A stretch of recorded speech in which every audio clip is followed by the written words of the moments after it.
Agriculteur, c'était le métier de ses grands-parents, c'est devenu le sien il y a 20 ans.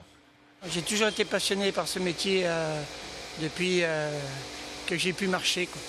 Sa passion, Christophe Tessier l'a toujours et pourtant il a traversé avec sa femme de graves difficultés financières. En 2004, après 10 ans de maraîchage, il se lance dans l'élevage de charolaises. Une réinstallation trop rapide, des investissements importants, une exploitation qui peine à démarrer, des revenus qui tardent à venir. Christophe tente de faire face avec sa femme pour survenir aux besoins de leurs 3 enfants. C'est donc les factures qui s'entassent, on en est conscient. On essaye de reporter un petit peu le souci, on se dit bon, demain ça va aller mieux. Et puis il y a toujours ce stress permanent de recevoir des lettres de rappel. Face au mur de l'administration, après 5 ans de difficultés, Christophe Tessier prend conscience qu'il ne peut plus continuer.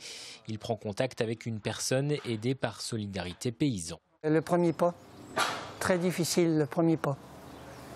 Et un jour je me suis dit bon, faut que je prenne mon courage à deux mains, il faut que je contacte cette personne et puis avoir plus d'infos. Aujourd'hui, Christophe Tessier fait partie d'un GAEC réunissant 5 associés et 1 salarié. Un projet qu'il a mûri avec Benoît Grondin, bénévole à Solidarité Paysans. L'association a été créée à la fin des années 80 pour venir en aide aux agriculteurs en difficulté.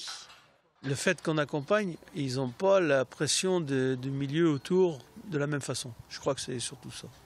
Ils sont déjà un peu plus considérés.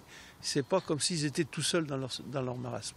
L'an dernier, Solidarité Paysans a accompagné 114 familles.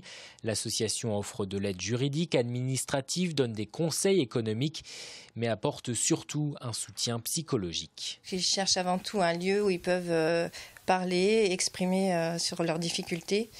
Ils se rendent compte aussi que du coup, ils ne sont pas les seuls à vivre ça. Donc, d'où l'organisation au niveau de l'association de Café à la ferme, donc, où c'est des lieux d'échange et de parole. Mais je pense que c'est surtout l'écoute qui est le plus demandée avant tout.